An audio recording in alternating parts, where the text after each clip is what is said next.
எந்த ப்ராப்ளமும் இருக்காது. அந்த டேவே நல்லா தான் போயிட்டுருக்கும். ஆனா எதையோ யோசிச்சு மனசு மட்டும் ஒரு மாதிரி அழுத்தமாவே இருக்கும். அந்த மாதிரி தான் எனக்கு இன்னைக்கு இருந்துச்சு. என்ன ப்ராப்ளமே தெரியல. என் மனசு பாட்டுக்கு எதையோ யோசிச்சுட்டு ஃபீல் பண்ணிட்டு இருந்தேனா, அதனால எங்கேயாச்சும் வெளியில போயிட்டு வந்தா கொஞ்சம் ஃப்ரீயா இருக்கும்னு தோணுச்சு.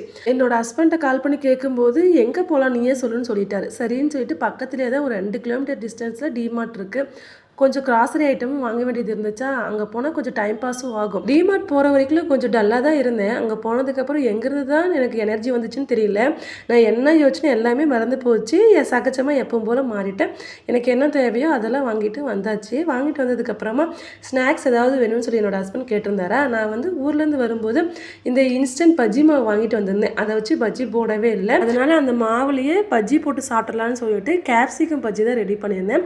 இந்த கேப்சிகம் எப்பவும் போல கட் பண்ணிவிட்டு அதை அப்படியே மாவில் டிப் பண்ணி எண்ணெயில் போட்டு பொரிச்சு எடுத்தால் போதும். கேப்சிகம் பஜ்ஜி சூப்பராக ரெடி. இது நார்மலாக மிளகாய் பஜ்ஜி மாதிரியே இருந்துச்சு. டேஸ்ட்டும் சூப்பராக இருந்தது.